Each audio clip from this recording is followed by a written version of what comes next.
ونستغفره ونستهديه ونعوذ بالله من شرور أنفسنا ومن سيئات أعمالنا من يهده الله فلا مضل له ومن يضلل فلا هادي له وأشهد أن لا إله إلا الله وحده لا شريك له وأشهد أن محمدا عبده ورسوله. يا أيها الذين آمنوا اتقوا الله حق تقاته ولا تموتن إلا وأنتم مسلمون. يا أيها الناس اتقوا ربكم الذي خلقكم من نفس واحدة وخلق منها زوجها وبث منهما رجالا كثيرا ونساء واتقوا الله الذي تساءلون به والأرحام إن الله كان عليكم رقيبا.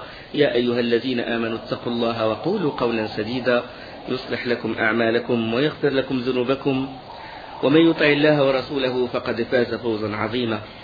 أما بعد فإن خير الكلام كلام الله وخير الهدي هدي محمد صلى الله عليه وسلم وشر الأمور محدثاتها وكل محدثة بدعة وكل بدعة ضلالة وكل ضلالة في النار. Juste après Uhud, certaines tribus qui sont étroitement liées à Quraysh veulent profiter de l'état d'incapacité des musulmans. Parce qu'ils se sont dit que, puisque les musulmans ont été mis en déroute dans la bataille de Uhud, mais finalement ce n'était pas une hazima, ce n'était pas une mise en déroute, et c'est une leçon pour les musulmans, et les compagnons sont gagnants dans tous les cas, soit s'ils meurent, ils sont gagnants, s'ils se font tuer par les kuffars, ils sont gagnants, ils gagneront le paradis, et s'ils mettent en déroute les kuffars, ils sont dans les deux cas gagnants. Comme a dit Omar al-Khattab, quand Abu Sufyan lui a dit الحرب سجال يوم بيوم بدر والحرب سجال. On a pris notre revanche dans la bataille, on a pris notre revanche sur la bataille de Badr. C'est-à-dire on a pris notre revanche à la bataille de Uhud. On s'est vengé. والحرب سجال, c'est-à-dire à chacun son tour. Et Omar, il s'écria, il a dit لا سواء قتلانا في الجنة وقتلاكم في النار. Nous ne sommes pas égaux parce que nos morts sont au paradis et vos morts sont en enfer. Toujours on est victorieux. Toujours ils sont victorieux. Donc parmi ces tribus qui se sont dressées, qui veulent profiter de l'occasion, ils se sont dit que peut-être les musulmans sont en état de faiblesse maintenant qu'ils ont été mis en déroute dans la bataille de Uhud. On va profiter de l'occasion. Parmi ces tribus, les Bani Asad. Les Bani Asad, c'est une tribu qui se trouve à peu près proche de Médine, au sud de Médine. Les Bani Asad, enfin, ils se trouvent à Najd. Najd, c'est une grande plateforme qui se trouve le nord, le sud, il se trouve à l'est de Médine, à l'est, dans la région de Najd. Hein? Là où il y a les tribus de Ratafan, de Bani Amir, c'est à l'est de Médine, Les Bani Asad. Ils commencèrent à se préparer, et avec leur tête, Tolayha ibn Khuwaylid al-Usdi. On va parler, Inch'Allah, Tolayha, c'est lui qui a prétendu être un prophète. Parce qu'il y a Tolayha, il y a Al-Aswad al-Unsi, ça c'est après, il y a celui qui fait partie de Bani Hanifa, comment il s'appelle, celui qui s'est prétendu, Musaylima al-Kazzab, il a été combattu par Abu Bakr radiyallahu anhu. Tolayha aussi, il s'est prétendu être prophète, et il a été combattu à l'époque de Abu Bakr radiyallahu anhu, mais après il s'est converti. C'est Khalid ibn Walid qui l'a combattu et il s'est converti à l'islam et il a renoncé à cette prophétie qu'il a prétendue et il s'est converti à l'islam. Tolayha ibn Khuwaylid al-Usdi. Alors là, un homme de Bani Asad, de la tribu de Bani Asad, il informa le prophète sallallahu alayhi wa sallam de ce que préparaient les Bani Asad et il envoyait directement un corps expéditionnaire sous le commandement de Abu Salama radiyallahu anhu. On sait qu'Abu Salama, le mari de Salama, qui ont fait la première émigration c'était vers où? Vers l'Abyssinie. Quand les compagnons ont été séquestrés, ceux qui n'ont pas pu tenir le coup, ceux qui n'avaient personne pour les protéger, ils avaient émigré vers l'Abyssinie. Abu Salama, il faisait partie d'eux, mais il est revenu et il a émigré avec le prophète sallallahu alayhi wa sallam à Médine. Le prophète sallallahu alayhi wa sallam l'envoya et Abu Salama est surpris en train de comploter. Il est rentré dans la région de la tribu de Bani Asad et quand ils ont vu Abu Salama avec toute une expédition avec lui, avec toute une armée, ils ont pris la fuite. Ils ont laissé leur bétail, leurs troupeaux, leurs biens, tous leurs biens. Et Abu Salama n'a fait que prendre tout ça et il a ramené tout ça au prophète sallallahu alayhi wa sallam. Subhanallah, comment Allah subhanahu wa ta'ala a jeté la frayeur dans le cœur, l'effroi dans le cœur des mécréants. L'une des armes du prophète sallallahu alayhi wa sallam, c'est l'effroi. Allah, il m'a donné la victoire par une arme c'est l'effroi, la frayeur. Il jette l'effroi dans le cœur des ennemis. Ils prirent la fuite et laissant tout leur bien, leur bétail. Et là, Abu Salama, il regagnait Médine avec un vaste troupeau de chameaux et avec 3 esclaves. Et cette expédition, il avait rempli son principal objectif, c'était quoi? C'était de montrer que les musulmans, ils ont toujours la force, ils peuvent toujours combattre, ils tiennent toujours le coup. À la même époque, parvint la nouvelle d'un autre raid dont l'origine se situait plus au sud. Plus au sud, c'est la tribu de Hudayl, qui se prépara aussi pour conquérir Médine. À leur tête, un homme qui s'appelle Khalid ibn Sufyan ibn Nabih al-Hudali. Et cet homme-là, il est très redoutable, et toute sa tribu, il le craint, et il commença à réunir les autres tribus pour attaquer Médine. Et si les musulmans se débarrassaient de cet homme-là, il n'y aura aucun danger contre Médine. Et le prophète sallallahu alayhi wa sallam, il engagea Abdullah ibn Unais, un vrai combattant qui est très habile et très rusé. Il l'engagea. Il lui a dit, je vais t'envoyer à la tribu de Hudayl, tu vas me débarrasser de cet homme. Comme ça, on épargnera, on évitera que le sang coule. Et Abdullah ibn Unais, il a dit, oh envoyé d'Allah, cet homme, je ne le connais pas. Je ne connais pas Khalid ibn Sufyan al-Hudali. Je ne l'ai jamais vu.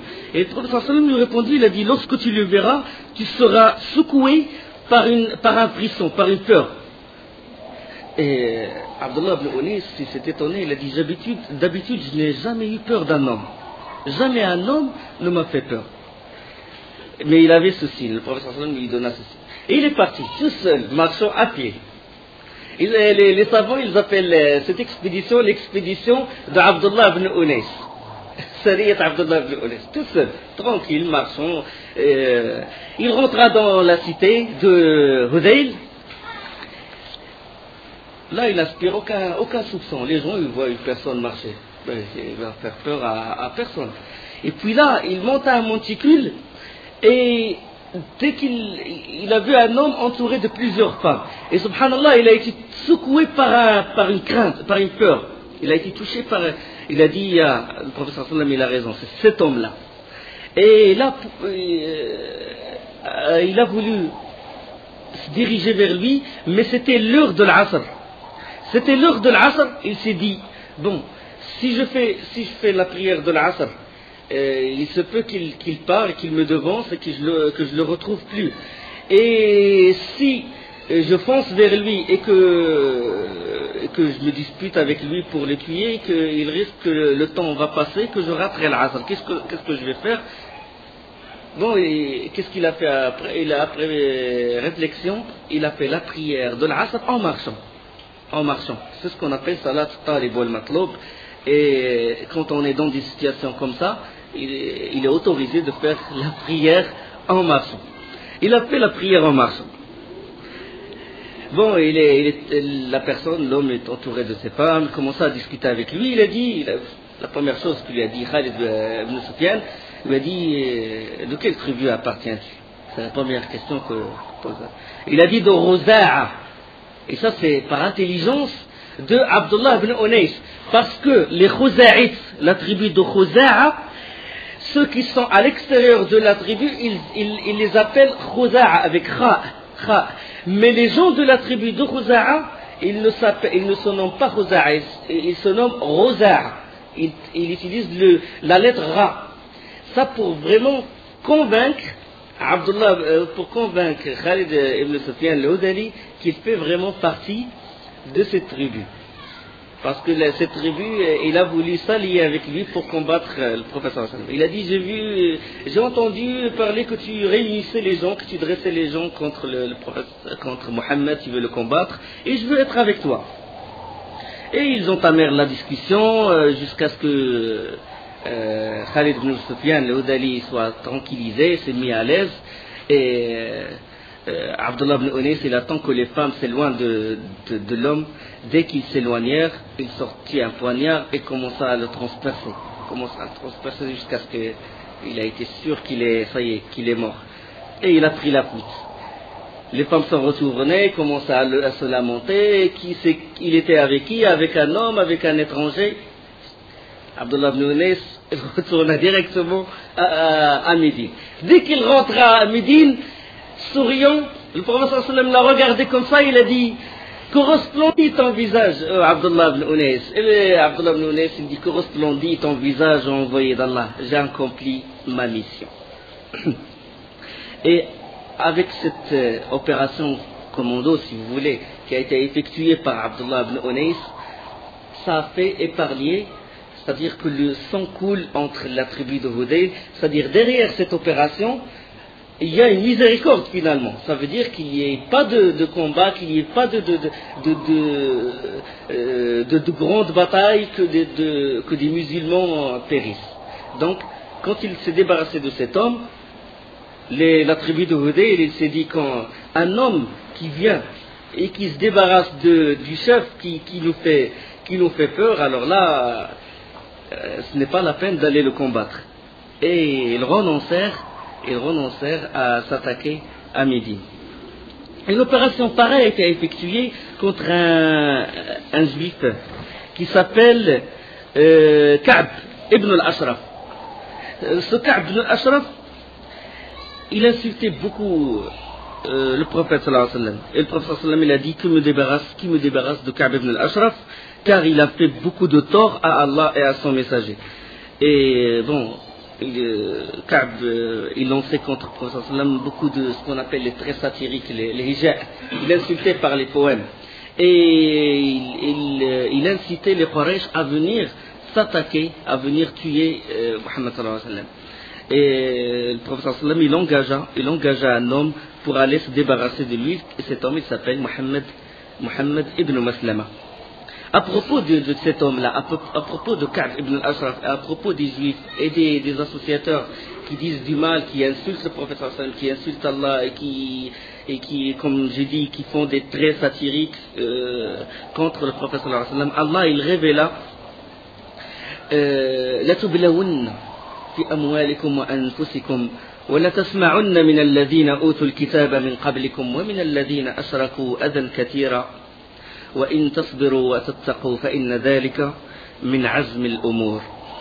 Certes, vous serez éprouvés dans vos biens et vos personnes, et certes, vous entendrez de la part de ceux à qui le livre a été donné avant vous, et de la part des associateurs, beaucoup de propos désagréables, mais si vous êtes endurants et pieux, voilà bien la meilleure résolution à prendre. Dans Surat Al-Imran, la fin de Surat Al-Imran, dans un autre verset, Allah subhanahu wa ta'ala dit nombre de gens de livres ود كثير من أهل الكتاب لو يردونكم من بعد إيمانكم كفارا حسدا من عند أنفسهم من بعد ما تبين لهم الحق فاعفوا واصفحوا حتى يأتي الله بأمره إن الله على كل شيء قدير. Nombre de gens du livre aimeraient par jalousie de leur part pouvoir vous rendre mécréants après que vous ayez cru et après que la vérité s'est manifestée à eux. Pardonnez et oubliez jusqu'à ce qu'Allah fasse venir son commandement. Allah est très certainement omnipotent. Le prophète sallam, il a pardonné. Il a pardonné plusieurs fois. Mais Ka'b ibn al-Ashraf, il insista toujours à insulter le prophète sallam. Et là, selon un hadith de Ka'b ibn Malik, le prophète sallam, il engagea Mohammed ibn Maslama qui alla se débarrasser de cet homme. Le hadith, si vous voulez, il se trouve dans Fath al-Bari, volume 7, page 337. Il se trouve dans le Bukhari, dans Kitab al-Maghazi, le numéro de hadith 4037. Il se trouve dans Sahih Muslim, il se trouve dans Sunan Abu Daoud. Donc, c'était les deux opérations qui ont été individuelles, si vous voulez, qui ont été effectuées par les compagnons radiallahu anhum. Pendant ce temps-là, Amr ibn al-As, il était encore mécréant. Alors il partit pour un commerce vers l'Abyssinie. On sait qu'il y a encore d'autres compagnons qui sont restés en Abyssinie sous la tutelle du Négus. On sait que Najashi, il a embrassé l'islam. Vous vous rappelez de ça?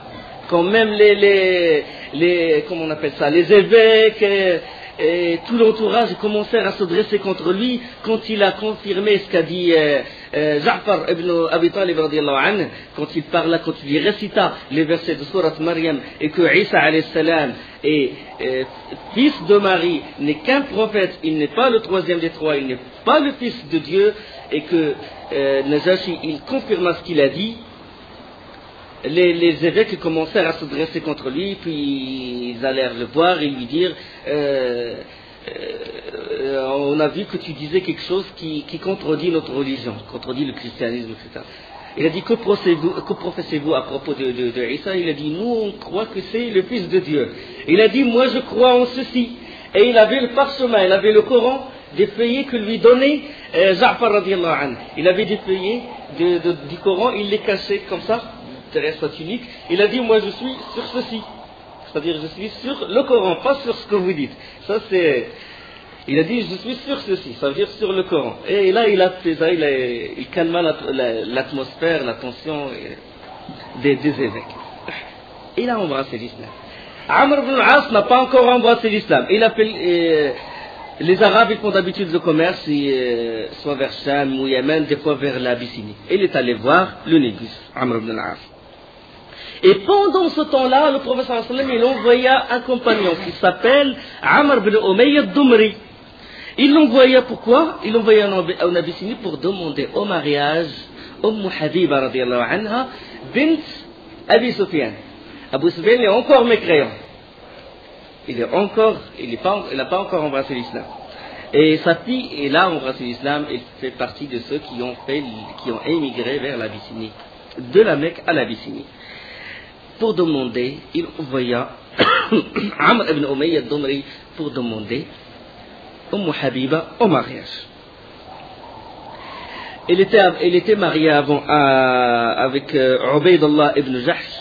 Mais certaines versions, ils ont dit que Ubaydullah ibn Jahsh, il a apostasié la religion de l'islam, il a embrassé le christianisme. D'autres versions qu'il est mort.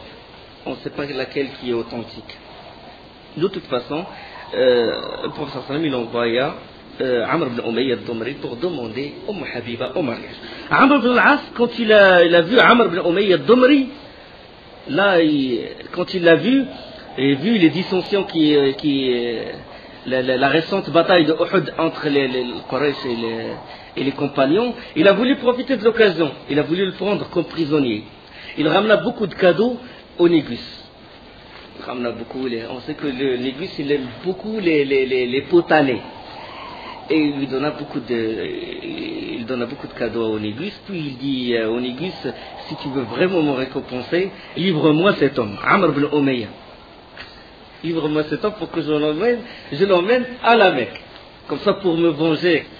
Et alors là, le Négus, il s'est mis en colère. Il a dit, comment? Il a dit, est-ce que tu es fou? Tu as perdu la raison?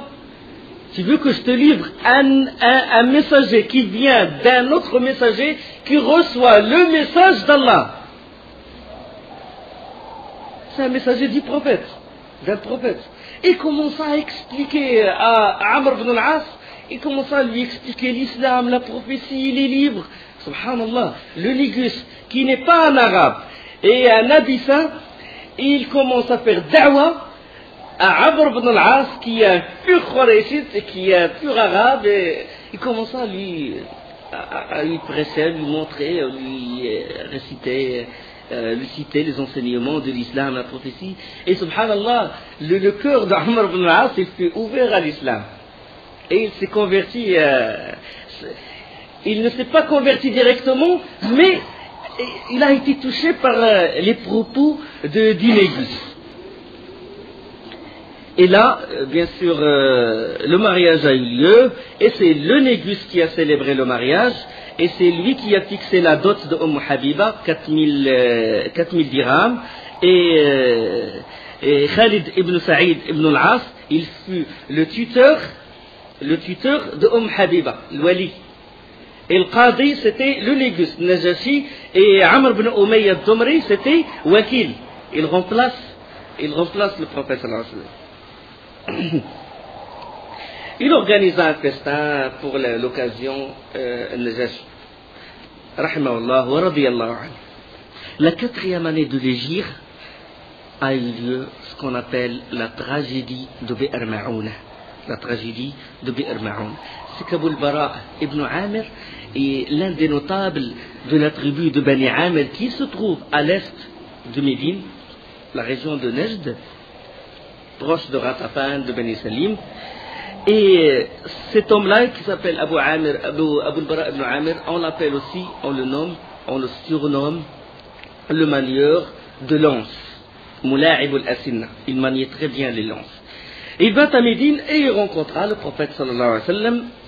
Et le prophète sallallahu alayhi wa sallam lui exposa l'islam et il l'invita à l'embrasser. Mais Abu al-Bara ibn Amir, il n'y rentra pas, mais il montra ou il laisse voir qu'il n'est pas hostile à l'islam. Et puis il dit au prophète sallallahu alayhi wa sallam, il dit, que n'en vois-tu pas aux gens de Najd, quelques-uns de tes compagnons pour y faire connaître l'islam, pour enseigner l'islam aux gens. Il a dit, je suis d'avis que les gens répondront à ton appel. Bien que moi, je n'étais pas enthousiaste, mais c'est une bonne chose. Tu peux envoyer les compagnons pour enseigner aux gens de Najd, de Bani Amr, l'islam. Et le prophète sallallahu alayhi wa sallam, il a dit, je crains les gens de Najd, parce qu'il y avait Ratafan et Bani Salim qui étaient des ennemis des musulmans. Il a dit, je crains ces gens-là, parce qu'ils risquent de les intercepter en mi-chemin et les tuer. Et là, Abu al-Bara ibn Amir, il a dit, moi je me porte garant. Moi, je suis leur protecteur. Ils sont sous mon jiwar, ils sont sous ma protection. Puisque lui, c'est le notable de la tribu de Bani Amr. Le prophète sallallahu alayhi wa sallam accepta.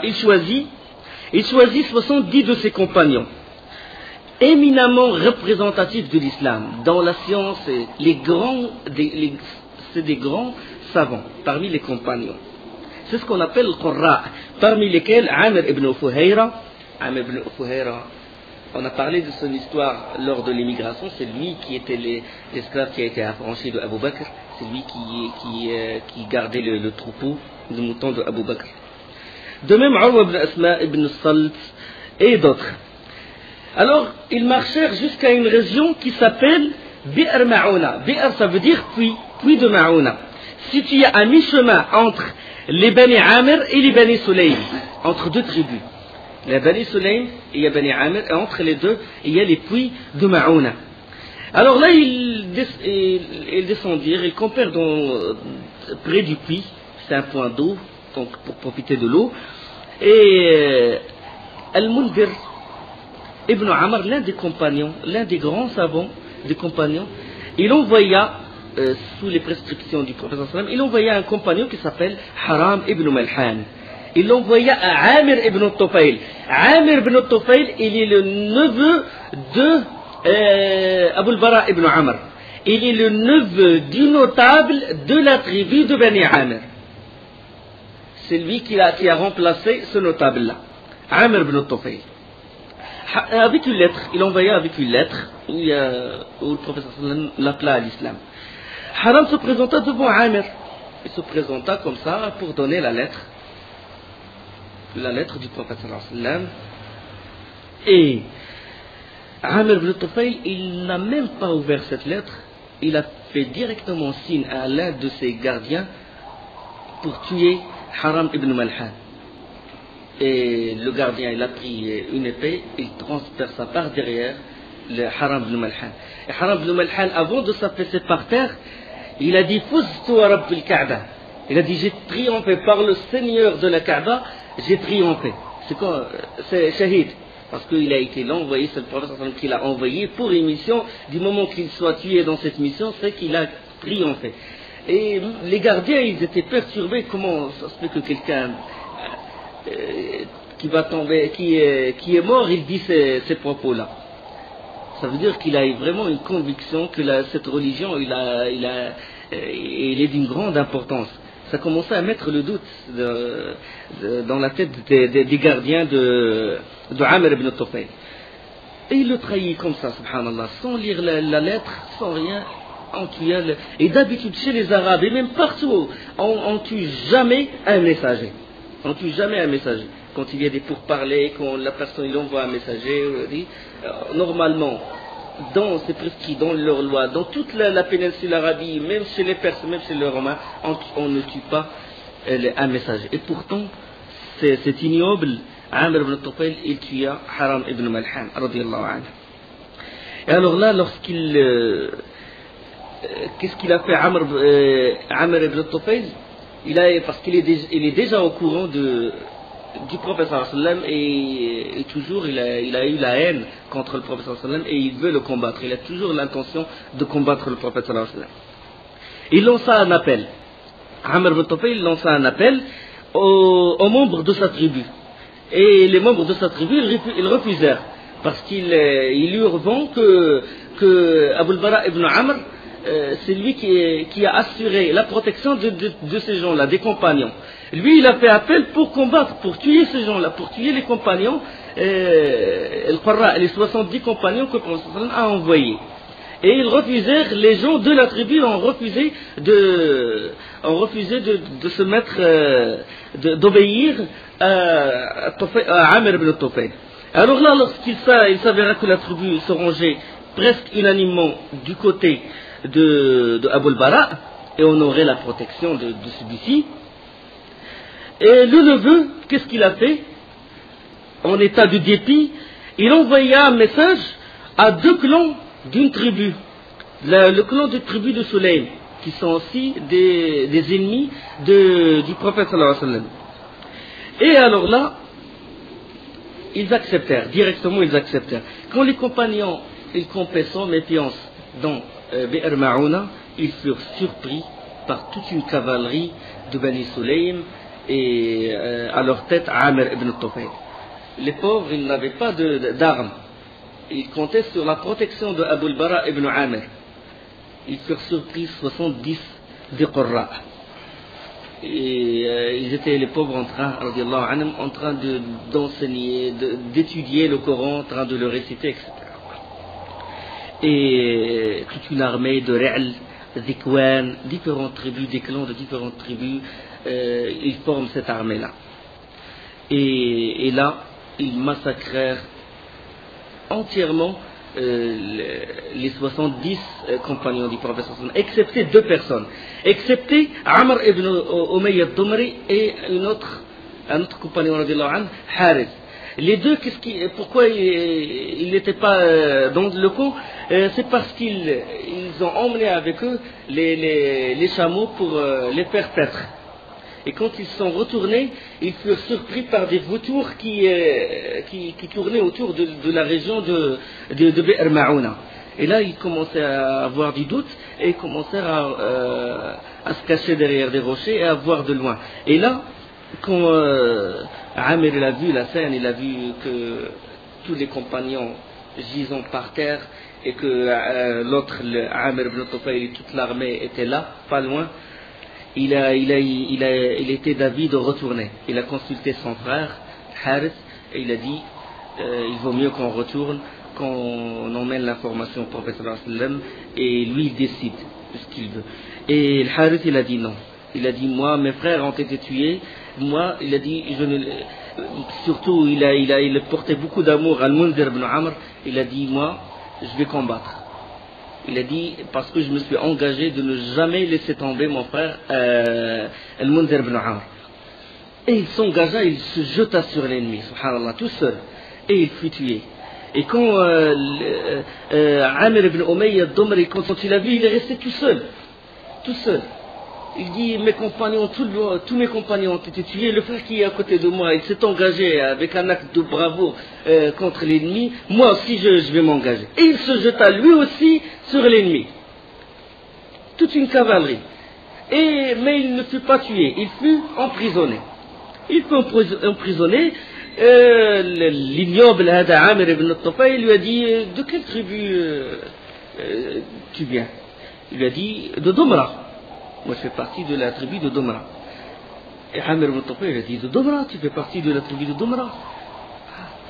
C'est que la mère de Amir ibn Tufayl, elle a fait un vœu de libérer un esclave de la tribu de Domra.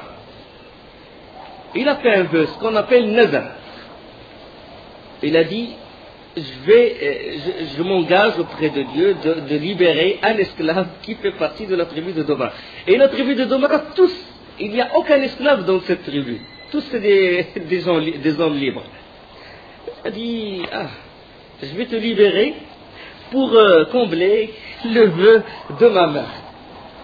Il a dit je vais te prendre comme esclave d'abord et je te libère. Il lui rasa la tête, signe de soumission, quand on prend un esclave pour montrer qu'il est un vrai esclave, on lui rase la tête. Il lui rasa la tête, il a dit tu es libre. Il le libéra. Le manieur de lance, Abu al-Bara ibn Amr, quand il a reçu l'information que son neveu, il a fait des dégâts, qu'il a tué les compagnons, alors que lui, il a accordé la protection de ces compagnons-là, il a été très touché. Et pris de rage, il alla directement vers son neveu. Avec la lance qu'il maniait, il lança la lance et il toucha l'épaule de son neveu.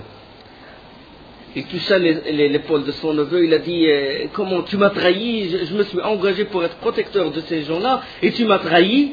Et il a voulu lui lancer une autre lance, et les gens s'interposèrent entre lui et son neveu. Et à cause de ce chagrin, tellement il a été chagriné, il est mort à cause de ce chagrin-là.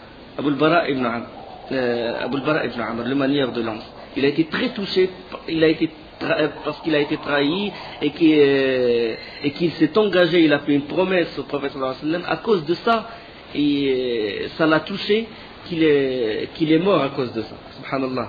Il est dans le kufr, mais la fierté des Arabes, quand il s'engage, il tient sa promesse jusqu'au bout. Là, quand il est trahi, il n'a pas pu résister, il n'a pas pu supporter cette trahison.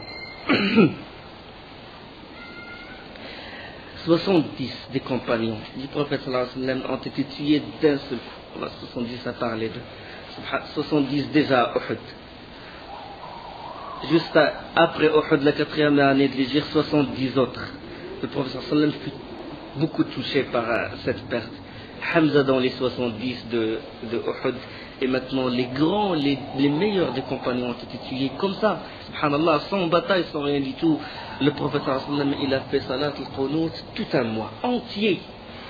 Dans le hadith sahih d'Ibn Abbas radiyallahu anhu, que l'envoyé d'Allah a fait le qunut un mois complet.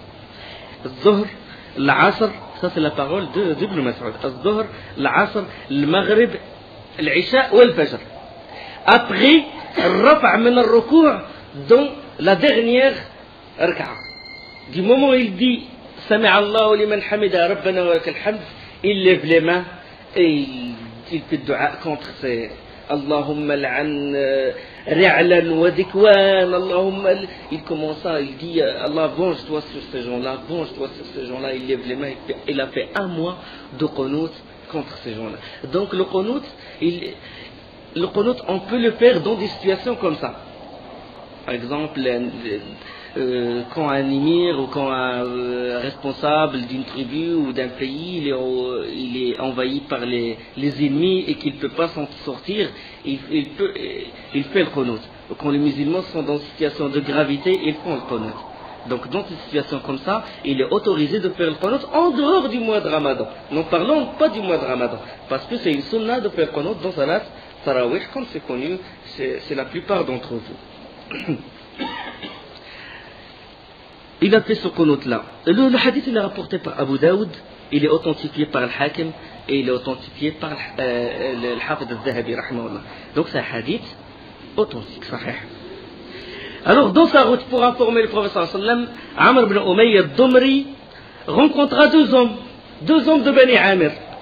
Deux hommes qui font partie de la tribu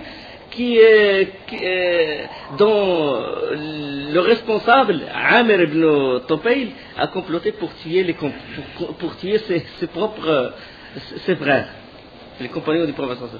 Donc, il a vu deux qui font partie de la tribu, il a voulu se venger. Il a voulu qu'il paye, que la tribu de Bani Amir, il paye ce qu'il a fait. Il leur a dit, de qui êtes-vous? De la tribu de Bani Amir. De Bani Amir. Il entama la discussion avec eux, et il les laissa jusqu'à ce qu'ils se sentent endormis, et il les tua, tous les deux. Et il alla directement voir le prophète sallallahu alayhi wa sallam. Il alla voir le prophète sallallahu alayhi wa sallam. Le prophète sallallahu alayhi wa sallam, dès qu'il lui raconta ceci, il a dit, tu as tué deux personnes pour qui je devrais payer le prix du sang. Il a dit, pourquoi tu as tué ces gens-là?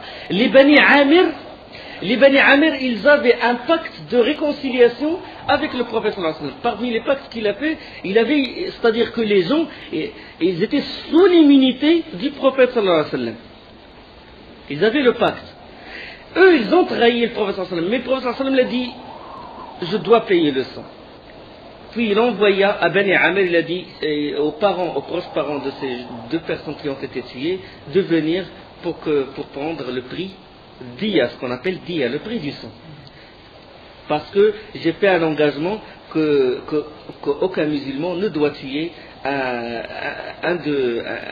quelqu'un qui fait partie de votre tribu. On a fait un accord. Vous êtes des traîtres. Vous m'avez trahi, mais moi je ne vous trahirai pas.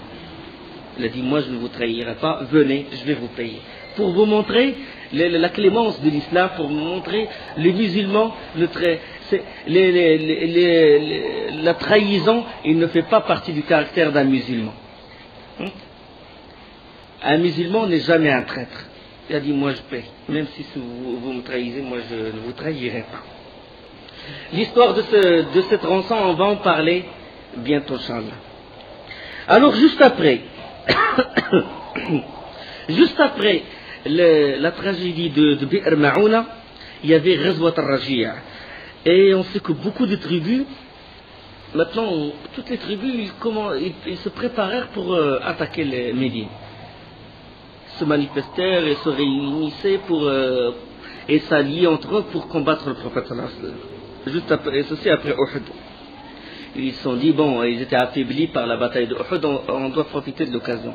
Parmi les tribus ennemies de l'islam, deux petites tribus. La tribu de Adl et Al-Qara. Adl et Al-Qara. C'était juste deux petites tribus, ils n'avaient pas beaucoup d'armées. Et eux, ils étaient vraiment des ennemis de l'islam. Et ils ne peuvent pas tenir tête contre le prophète sallallahu alayhi wa sallam. Qu'est-ce qu'ils ont fait? Ils ont envoyé à la tribu de Hudayl. On sait que la tribu de Hudayl, à leur tête, Khalid ibn Sufyan, le Hudayli, a été tué par un musulman, par Abdullah ibn Unais. Et ils ont dit, bon, on va s'allier avec eux, on va leur proposer le fait qu'ils nous aident pour combattre Mohammed et ses compagnons. Et la tribu de Hudayl, elle refusa. Il a dit, nous, on ne s'allie pas avec vous, mais on peut vous donner quelque chose. Si les musulmans vous combattent dans votre propre territoire, on va vous aider, on va vous soutenir. Ils ont donné une issue à la tribu de l'Adl et Al-Qara. Alors là, les têtes de ces deux tribus, qu'est-ce qu'ils ont dit? Ils ont dit, bon, il faut trouver une solution pour inciter les musulmans à venir jusqu'à chez nous, comme ça, on appelle les tribus de Hudayl, ils vont nous aider, ils vont anéantir les musulmans. Et pour cela, qu'est-ce qu'ils ont fait? Ils envoyèrent une délégation au prophète sallallahu alayhi wa sallam, une délégation à Médine. Et ils ont fait croire qu'ils sont des musulmans. Ils ont prié avec les musulmans, ils ont montré qu'ils sont des vrais musulmans. Et il dit au prophète sallallahu alayhi wa sallam, il dit, si tu envoies avec nous des gens qui peuvent enseigner l'islam, maintenant ils veulent trahir, ils veulent ruser pour combattre le prophète sallallahu alayhi wa sallam. Il dit, ils ont dit au prophète sallallahu alayhi wa sallam, tu peux envoyer une partie de vos compagnons pour nous enseigner le Coran, pour nous apprendre l'islam, etc. Et le prophète sallallahu alayhi wa sallam, il espère de tout son cœur que cette tribu rentre à l'islam. Et il envoya 10 hommes. 10 hommes à leur tête, Asim ibn Thabit al-Ansari, radiyallahu anhu. Et parmi lesquels aussi Martad ibn Abi Martad al-Ghanawi et Khubayb aussi, et d'autres. Arrivés à un point d'eau, non loin de la Mecque, dans un point d'eau qui s'appelle Ma' al-Raji'a. Alors c'est au sud, proche de la Mecque. Ils furent surpris d'être encerclés par 100 archers de Hudayl. Les Adl el-Qara, il a fait ramener les 10 hommes, les 10 compagnons du prophète sallallahu alayhi wa sallam jusqu'à Ma' al-Raji'a, jusqu'à les faire rentrer dans leur propre territoire. Et là, ils appelèrent directement l'armée de Hudayl qui est intervenue avec 100 archers. Alors là, il y avait Asim à leur tête, et quand ils furent entourés, les 10 compagnons de l'An, ils furent entourés par les 10 archers. Quand ils furent entourés, la tribu de Hudayl, il a dit, nous, on ne va pas vous tuer. Livrez-vous sans combat. Tout ce qu'on va vous faire, c'est vous livrer aux Mecquois, aux gens, aux Quraysh, aux gens de la Mecque, pour vous échanger. En échange, on va prendre des prisonniers qu'on avait à la Mecque. C'est-à-dire, on va vous remplacer par, on va vous donner aux Mecquois, et eux, en échange, ils nous donneront nos propres prisonniers. C'est des prisonniers qui ont été emprisonnés lors des batailles tribales ou des guerres tribales qui ont eu lieu entre Hudayl et Quraysh. Et alors là, Asim ibn Thabit, il a dit, il s'est adressé à ses frères, il a dit, au peuple, quant à moi, je ne me mettrai pas à l'abri de la promesse d'un kafir, d'un mécréant. Là, je me suis engagé devant Allah de jamais me rabaisser devant un mécréant. Je vais combattre jusqu'à la mort.